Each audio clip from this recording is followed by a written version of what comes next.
Donald Trump would have absolutely won if COVID hadn't happened. He could have probably even won if COVID hadn't happened to him directly.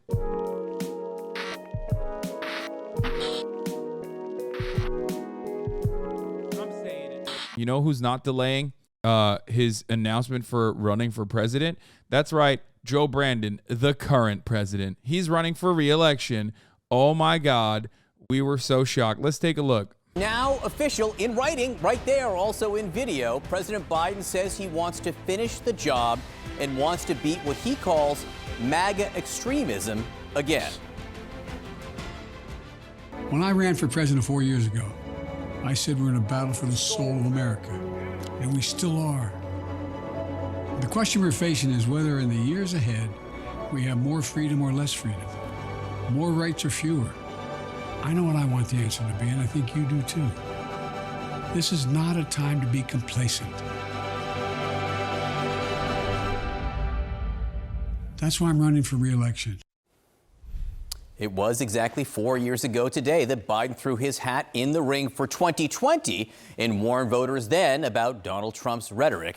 Let's go to the White House now. CNN's Arlette Saenz is there. Arlette, we've seen the president on video today. What do we expect from him live and in person? Well, John, in a little over an hour, President Biden will be holding his first public event.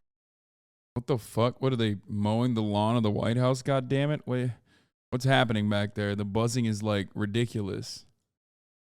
And since officially rolling out his re-election bid, the president is expected at around 12:30 to speak at a union conference here in Washington. What do you mean? For people saying like, why is he running? Are you crazy? The incumbent's advantage is dramatic. It's very important.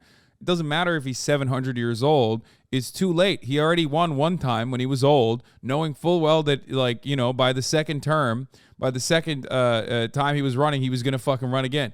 Giving up the incumbent's advantage and just like having an unknown entity where the Democratic Party's lineup is not exactly strong to begin with is going to be silly from the perspective or from the opinion of the DNC. You know what I mean?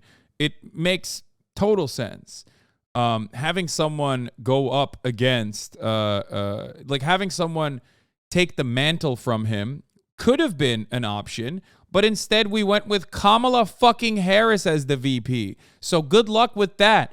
Imagine, do you want the Republican Party to like absolutely fucking dominate the field with their dog shit fucking candidates? Because if there's one person who can't beat Donald Trump in a toe-to-toe matchup, it's the charisma black hole, Kamala motherfucking Harris. So not only does she suck, but also on top of that, on top of her personally sucking, the Biden admin also cucked her and put her in charge of like every annoying, awful, you know, make work, fuck right off, piece of shit job. They didn't exactly fucking tailor her VP.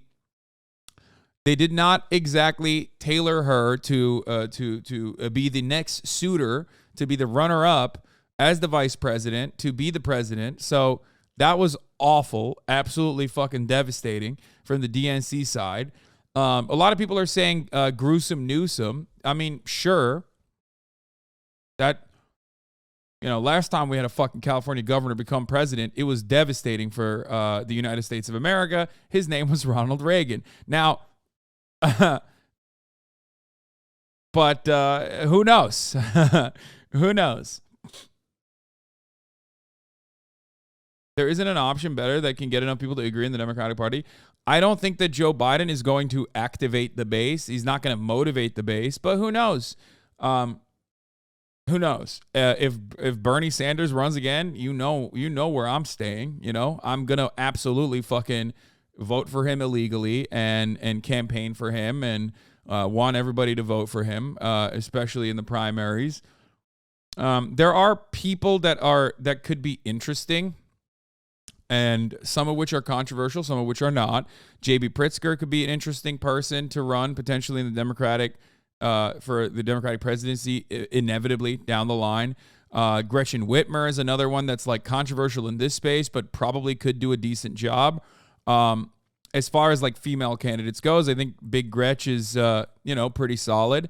You have Governor Gruesome Gavin Newsom, who doesn't really make a lot of waves nationally in a negative way. So that's kind of good. Even Donald Trump has said positive things about him, which is like pretty wild. Like he is somehow able to avoid the intense national scrutiny that like prominent Democrats get, partially because he's the governor of California, but they would just be like, oh my God, California is a fucking mess. You want everyone to be California if he ran. The young vote is moving towards Williamson. Yes, dude, totally. Look, I love candidates like Marianne Williamson. I think it's great that she's running. But if you legitimately think that because like TikTok is promoting her a lot, that she's genuinely moving the fucking needle, I don't know what to tell you. You are literally just, wake up, please. Snap the fuck out of it, okay?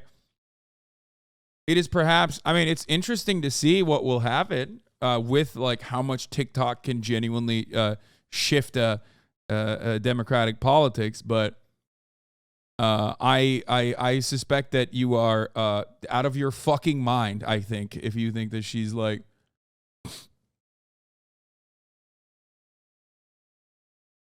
Just like Chang gangers, yeah, Yang, you mean, right? The Yang gangers, isn't that what it was called? Like the Yang gang, not Chang, you fucking weirdo, or Chan. It's funny because like Chan gang does make sense, not just for Andrew Yang, but for like a litany of other crank candidates that were propped up because they were like 4chan picks, you know what I mean? And they were not nationally prominent, you know what I mean? I think that's a dumb take. Williamson is doing pretty good so far. What metric are you saying Marianne Williamson is doing pretty good so far? Where is this coming from? Have you looked at a singular poll? Like, she has no fucking mainstream media coverage, possibly by design. Okay. Like you probably have seen the Ostonox thread or something. I don't know. Which, as much as I love Ostonox, I do heavily disagree. I haven't even read that fucking thread, but, there is no, that's not happening, dude. These people are crazy. There will be no debates. The Biden record, 12 million new jobs, inflation down 50% from its peak, record wage growth, real GDP growth in Q1, still at 2.5% bipartisan infrastructure act, CHIPS and Science Act, Inflation Reduction Act, largest climate investment in U.S. history. Yeah, see, Faustini is actually good for this kind of shit. Let's be real, okay? If we're going to do electoralism for a brief moment and we're going to talk about like elections from the perspective of a two-party political structure where both parties are actually beholden and enslaved by the bourgeois interests, yes, this kind of attitude is actually something that you're going to see a lot on CNN and MSNBC, and there is some truth to it, of course. Obviously, if you are a little bit interested in electoral politics while also simultaneously a leftist person, like a legitimately leftist person, you recognize that Faustini literally just brought up every single talking point that shows how far the Biden agenda has fallen short of the actual promises that it had made, okay? But, he is a neoliberal Democrat at the end of the day, even though he claims that he's not. And neoliberals got a neolib, you know what I mean? Oh, man, it's not. Politics is the art of what's possible, sir. That's why we got to make concessions before we fucking move forward. Notice how this dude did not fucking bring up one of the most tangible and important fucking things that the Biden administration did, which was the abolition of student loan debt relief, the abolition of student loans. Why the fuck would you not bring that up? That is gigantically important. But guess what? One, it's being held up in the courts in some ways. Two, neoliberals don't give a fuck about actual tangible policies that like dramatically change people's lives. And three, okay, the Biden administration is not even pushing for that much. Ending the Afghan war is a big one, but unfortunately that's been sullied by the mainstream media. Liberal mainstream media absolutely did everything they can to shit on him for doing that, saying basically saying I thought you would be proud of me for not bringing up foreign policy, and I didn't mention student loans because of the courts. No, student loans is important. And as far as foreign policy goes, the Afghan relief withdrawal was actually not bad. What we did after the withdrawal was way worse. Anyway. Was the Afghan agreement not made before Biden was president? It doesn't matter. The person who had the moral courage to follow through on that was Joseph Robinette Biden. And I will always respect him for that. You know, I don't give a shit what people say. I defended him back then. There are two major policy, there are two major policy moments that I have aggressively defended in the Biden administration. Student loan debt relief was one of them, which they haven't done enough advocacy for some fucking weird reason. Freaks. And two, Afghanistan withdrawal was actually great. Biden, on the other hand, has been very dramatically anti-union, had a tremendous amount of opportunity with the IRA to ensure that like any kind of infrastructure spending or any kind of fucking contracts that we offer to foreign capital or even, companies that want to open up factories here, because we have a shitload of money for renewable energy lined up, climate investments that he was talking about. Those investments could have been conditional. They could have been, hey, like with one easy fucking move, Biden could have said, we're giving you the money faucet. That means you have to have unionized workplaces. Could you imagine? That's how you do. That's politics, right? I mean, that's not everything. That's not immediately fucking turning around and like instituting a communist utopia. That's just like within the boundaries of reason, something that other countries do all the fucking time. He could have done that. He didn't do that. He didn't push for that. Every single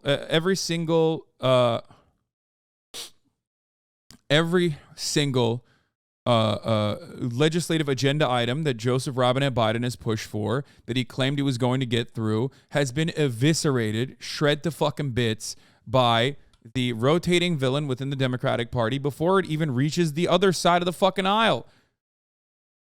Kyrsten Sinema and Joseph Manchin have deliberately and successfully made piecemeal out of made mincemeat out of every single fucking thing that the Biden admin has tried to put together, and they got no punishments for it. Kyrsten Sinema even fucked right off after getting the greatest gift of all time, okay, as a green senator, as like a second-term, first-term senator, being allowed to be the signatory and like the crafter of the massive bipartisan infrastructure, massive bipartisan infrastructure legislation, and then fucking right off and turning around and doing this and being like, I'm actually fucking independent now, dog. Like, that is so disrespectful. It's so fucked up. Like, I'm talking about this from the perspective of like someone who I'm putting my Democratic Party hat on for a second to just like make that assessment here. And it is the greatest cucking. It is such an aggressive cucking. Sneeko looks at situations like that. Okay. Sneeko looks at that and goes, oh my God, I wish I was the Democratic Party. I wish I was sitting at the head of the DNC right now because, oh my God, I just got ass fucked by literally the big hulking bull that fucked my wife. Okay. That is what Kyrsten Sinema, okay, the most annoying person on the fucking planet, was able to do to the Democratic Party, okay? A cucking that was so public, a shellacking that was so gross in many respects that, like, Sneeko starts drooling when he thinks about how humiliating that is for the Democratic leadership. Washington, D.C. as he looks to highlight his ties to the labor community, but it also highlights the strategy of how the president will be deployed in the coming months. Advisors say not to expect the president to be out there on the campaign trail holding these large-style rallies. Instead, they believe that one of his main selling points to the American people will come as he's simply doing the job as president. So he will be speaking at that union event today. He is also, over the course of the next 2 days, hosting the South Korean president here at the White House. A bit later today, Vice President Kamala Harris will be speaking at a reproductive rights rally at a time when abortion has been a mobilizing issue for Democrats. But this all comes as the president is officially rolling out his campaign. The president really trying to draw comparisons comparisons to his 2020 launch when he had warned that there was a battle for the soul of the nation. He is saying that that battle is not yet complete and he needs another 4 years in the White House. He is also trying to warn that American freedoms are under siege by. Please tell us the center-left party in any post-industrial economy that's been more successful than the U.S. Democratic Party since 2018. UK, no. France, no. Sweden, no. Finland, no. The list goes on. They're resting on the laurels. Wait, what a fucking stupid take this is, dude. What are you talking about? First of all, this is an insane comparison to make because they're already riding on the fucking laurels of like, you know how the United States of America rests on the shoulders of the FDR New Deal agenda, okay? This guy, Faustini, claims to be an FDR New Deal Democrat, right? So he should respect that sentiment, right? That's literally what the fuck every European country is sitting on top of. What do you mean? They have only been able to withstand neoliberal evisceration exclusively because of everything that like the trade unionists and communists did before them. What the fuck are you talking about? That's the reason why in countries like the ones that you just mentioned, okay, it's completely out of the question to privatize certain key components. And every single time they do that, every single time that does happen, there is massive public outcry, massive public backlash. The idea that like center-left parties are super successful, and noticeably, by the way, you mentioned UK. What are you talking about? What are the Lib Dems doing? That's the center-left party, right? Are the Lib Dems even a viable fucking part of any coalition in this country? In the UK? Where is the center-left Lib Dems at? They're nowhere to be fucking found. They're a joke. UK Labour clearly to the right of the US Democratic Party right now. Even with Keir Starmer, UK Labour is not clearly to the right of the US Democratic Party right now because the UK at the very least has viable labor unions that still have a lot of outside influence on what the fuck the Labour Party does. You are out of your fucking mind. These countries that you're referencing, you're making up metrics in your mind to like make them seem like they're more neoliberal than they are. I criticize UK Labour under Starmer all the fucking time. It's dog shit. It's awful. Okay, but you have to be on trans rights, on immigration, on crime, on spending. He's all to the right on Biden, brother. Of course, on trans rights or on immigration or on crime, he's to the right of Biden. On first of all, no. On trans rights and on immigration, he might be to the right of Biden. But on fucking crime, he is exactly like Joseph Robinette Biden. They both talk about how much they want to fund the police. What the fuck are you talking about? They are identical in that regard. But it doesn't matter because you're doing the liberal assessment. The liberal assessment dictates that you do not analyze the current material conditions in any country and do a blanket like, look, this person shits on trans people. Joe Biden actually said trans people are nice. Therefore, Joe Biden clears, this other nation's trans policies, as though that is any indication for the overarching attitude that they have towards social spending and social safety nets. Okay? You're wrong. You're wrong on that front. Anyway, like I said, we're talking about fucking labor, UK labor, okay, which is in its current existence is definitely closer to center left, even though that is a funny and cute little way to claim that like to take ownership of the Labor Party, a party that was built around labor, is pretty funny when Lib Dems exist. Why did you not bring up Lib Dems for some weird reason when we were talking about UK politics? Is it perhaps because you recognize that the center-left party, the real center-left party, Liberal Democrats, are actually non-viable? They are just absolutely fucking a non-entity. Is that the reason why you wanted to make yourself seem? You wanted to make it seem like Liberal Democrats are doing the most. All because we had this conversation about like where Liberal Democrats are. They have where center-left parties are in the United States, where the Democratic Party is, versus every other fucking country. The Democratic Party couldn't even increase minimum wage when they had the opportunity to do so because they brought up some fucking bullshit reason, like the Senate parliamentarian is not allowing us to do that. The idea that like the American two-party process is not insanely fucking insanely right-wing in economic policy in a country that doesn't have adequate social safety nets nor nationalized or socialized healthcare is silly. Okay? German government and unions reach pay deal for public workers. Yeah. In the United States of America, we have no union participation in the economy. And when there is powerful unions, they turn around and fucking try to do a strike, and then Biden stops them from doing it. Okay? Even the Starmer labor, okay, under Starmer's leadership, the Labor Party basically fucking avoided talking about the potential strikes. Okay? But it doesn't matter. At the end of the day, because the labor unions are still viable, they can at least like bully the party around, the party that is ostensibly on the left. This does not exist in the United States of America. Biden deported 990,000 immigrants, Trump 460,000. Nice leftist Biden. Yeah.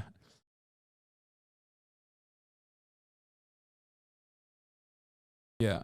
Ultimately, regardless of what fucking Keir Starmer says or does, what you fail to consider in this process is that due to having a nationalized healthcare system, you have the Tory party in the UK literally running to the left of the Democratic Party. They are lying, right? They are going to implement austerity measures regardless, but at least they fucking lie. The Democratic Party doesn't even lie about wanting to, to fund healthcare. Whereas the Tories do. Remember, Boris Johnson lied and said after 9 years of austerity, we are going to fund the NHS. Can you imagine having an NHS? Lol, we don't have that. Or can you imagine the right-wing Republican Party being like, we are going to do socialized medicine and we're going to fund it?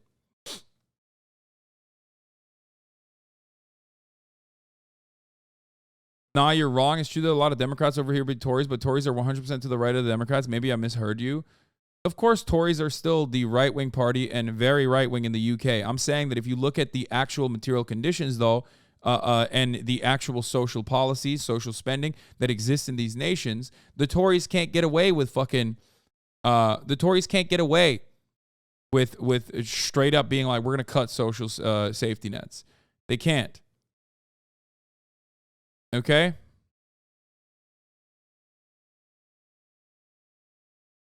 God damn, I have a headache. Let's get back to Joseph Robinette Brandon running, though. What he has described as MAGA extremists. And in that video, he used those images from the January 6th insurrection, as well as highlighted two Republican men, one of which who could be his matchup in a general election come November 2024. Take a look. You know, around the country, MAGA extremists are lining up to take on those bedrock freedoms, cutting Social Security. I want to watch the full one, not like cut piece by piece. Labor is more center than how your right-wing, your Democrats are. What? You say that, but Labor is now running to the right of the Tories on the NHS. They're hinting at privatization. Yes.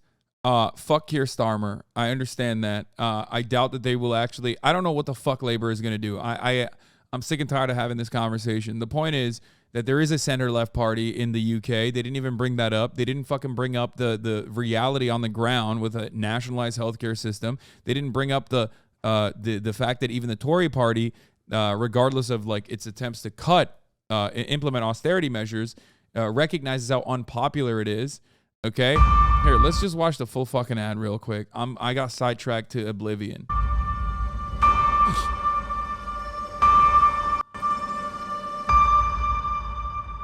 The Lib Dems are not center-left, Hasan. No, they're supposed to be center-left.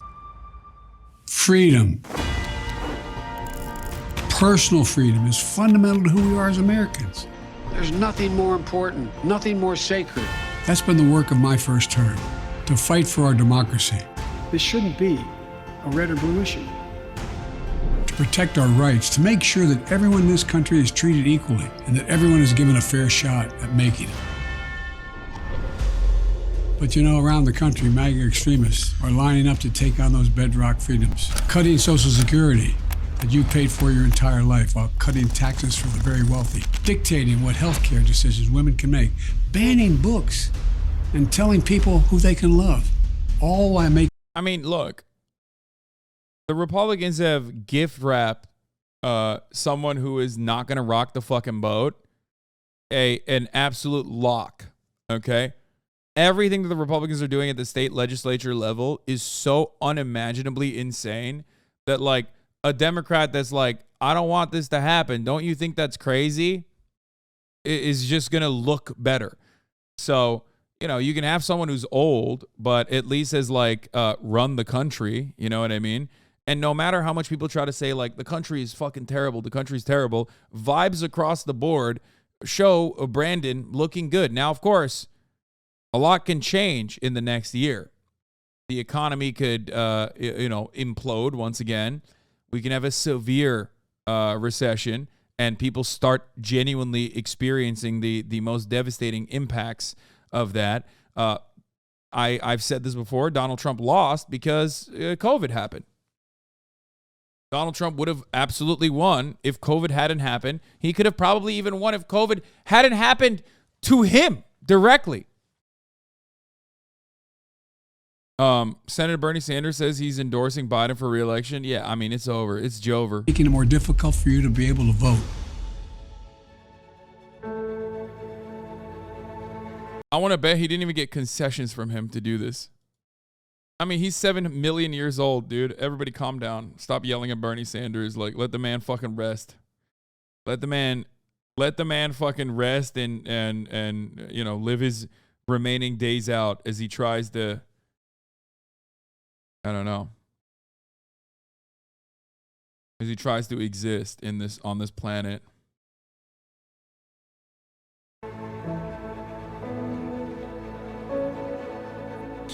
When I ran for president 4 years ago, I said we're in a battle for the soul of America, and we still are.